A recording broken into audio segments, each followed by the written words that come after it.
네, 정말 인상적인 개인 성공 스토리죠. 근데 오늘 저희가 주목할 부분은 단순히 100억 벌었다는 그 결과 숫자 자체는 아니고요. 아, 결과보다는 과정. 그렇죠. 그 과정에서 이 유튜버가 발견했다고 하는 그 지속적 가능한 부, 이걸 만드는 어떤 근본 원리들, 여기에 좀 더 초점을 맞추려고 합니다. 이 원리들이 과연 누구에게나 적용될 수 있을까? 또 여러분의 상황과는 어떻게 좀 다를 수 있을까? 이런 걸 함께 탐색해보는 시간이 될 것 같습니다. 좋습니다. 그럼 첫 번째 원칙부터 바로 들어가 보죠. 가장 먼저 어쩌면 가장 근본적인 명제로 던져진 게 가격은 가치보다 낮아야 한다 이거였어요. 네, 맞아요. 이게 없으면 뭐 반짝 성공은 할 수 있어도 100억 같은 큰 부는 절대 못 쌓는다. 굉장히 단호하게 이야기하더라고요. 그 지속성이 핵심이라는 거죠. 그렇죠. 여기서 이제 지속성을 딱 짚은 이유가 있어요. 화자가 말하는 100억이라는 부자의 기준이 이게 뭐 하루아침에 되는 게 아니고 최소 3년 이상 꾸준히 성장해야 가능한 영역이라고 보거든요. 3년 이상. 네. 그러려면 거래가 계속 이어져야 하잖아요. 그러기 위해선 소비자가 자기가 낸 돈, 그 가격 이상의 가치를 얻었다 이렇게 느껴야만 한다는 겁니다. 만약 이 원칙을 어긴다.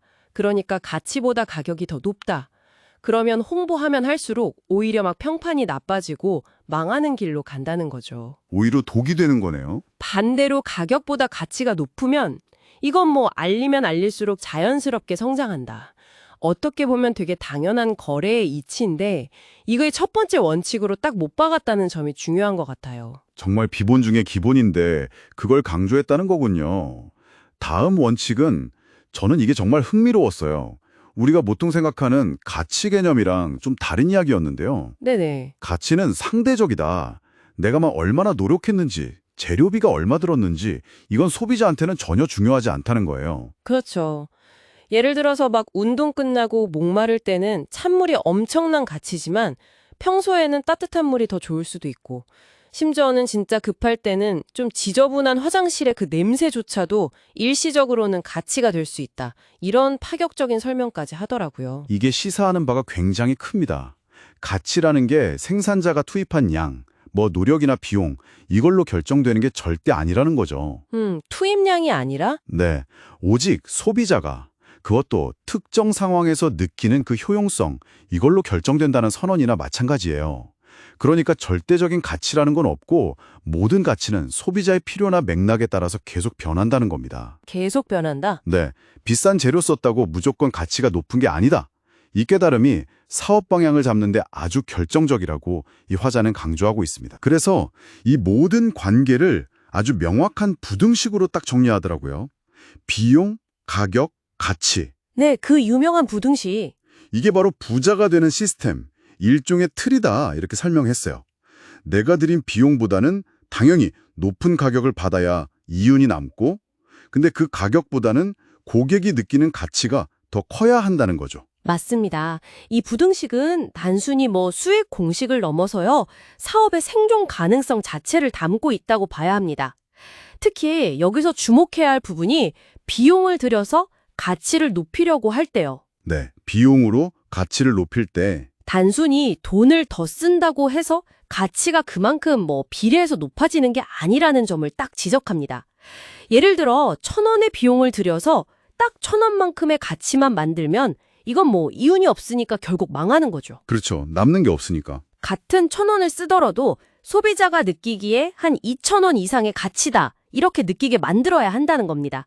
여기서 핵심은 돈만으로는 가치를 효율적으로 높이는 데 한계가 있으니 돈이 아닌 다른 요소들. 돈이 아닌 다른 거요? 예를 들면 어떤 걸까요? 뭐 예를 들면 아주 독특한 경험이라든지 아니면 희소성 있는 정보, 뭐 엄청난 편리성 이런 다른 걸로 가치를 확 키우는 방법을 찾아야 한다. 이 점을 강조하는 거죠. 단순히 돈을 더 쓰는 게 아니라 다른 방식으로 가치를 증폭시켜라. 흥미롭네요. 자, 그럼 이제 마지막 네 번째 원칙입니다.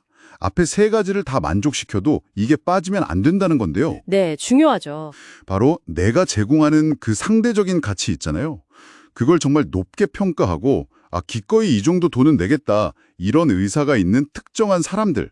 이 사람들을 잘 찾아서 모아야 한다는 겁니다. 네, 맞습니다. 이건 결국 두 번째 원칙이었던 가치의 상대성하고 바로 연결되는 지점이에요.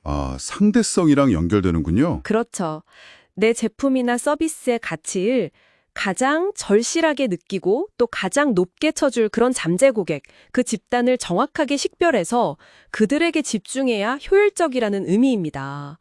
예를 들어서 아무리 성능 좋은 로봇 청소기라도 이걸 야구장에 가서 칼려고 하거나 야구장에서요? 네, 아니면 달리기를 전혀 안 하는 사람한테 막 최고급 조깅화를 팔려고 한다면 애초에 비용, 가격, 가치 이 공식 자체가 성립이 안 되겠죠. 당연히 안 팔리겠네요. 그렇죠. 결국 내가 공들여서 만든 그 가치 공식, 여기에 동의하고 반응할 사람들, 이 사람들을 얼마나 잘 찾아서 모으느냐, 이게 성패를 가른다, 이런 결론에 이르게 됩니다. 네, 오늘 살펴본 내용을 한번 정리해보면요. 이 유튜버가 말하는 부의 핵심은 결국 가치네요. 가치를 중심으로 한 어떤 선순환 구조, 이걸 잘 설계하고 실행하는 능력, 이게 전부인 것 같아요. 맞습니다. 첫째, 가치가 가격보다 높아야 하고, 둘째, 그 가치는 고정된 게 아니라 상대적이고 상황에 따라 변하고, 셋째, 전체 비즈니스는 비용, 가격, 가치 이 틀 안에서 돌아가야 하고, 마지막으로 넷째, 이 가치를 진짜 알아주는 특정 타겟을 찾아서 집중해야 한다. 이 네 가지를 정말 철저히 지키면 사기꾼이 아닌 이상 부자가 될 수밖에 없다. 이렇게까지 강하게 이야기하더라고요. 그렇습니다. 모든 원칙의 그 밑바탕에는 결국 소비자가 최종적으로 어떻게 느끼는가 하는 질문이 깔려 있는 거죠. 그래서 오늘 저희 나눈 이야기들을 바탕으로 여러분 스스로에게 이런 질문 한번 던져보시면 어떨까 싶어요. 여러분이 지금 하고 계신 일이나 아니면 중요하게 생각하는 어떤 가치 제공 활동에서요. 단순히 내가 투입한 시간이나 비용, 노력 이걸 넘어서서 사람들이 이게 진짜 가치다라고 느끼는 그 핵심 요소. 그게 과연 뭘까? 그리고 그 가치를 더 크게 만들려면 돈이 아니라 어떤 다른 자원에 활용할 수 있을까? 어쩌면 이 질문들에 대한 답을 찾아가는 과정 자체가 여러분만의 부를 향한 길을 여는 첫걸음이 될 수도 있지 않을까 생각합니다.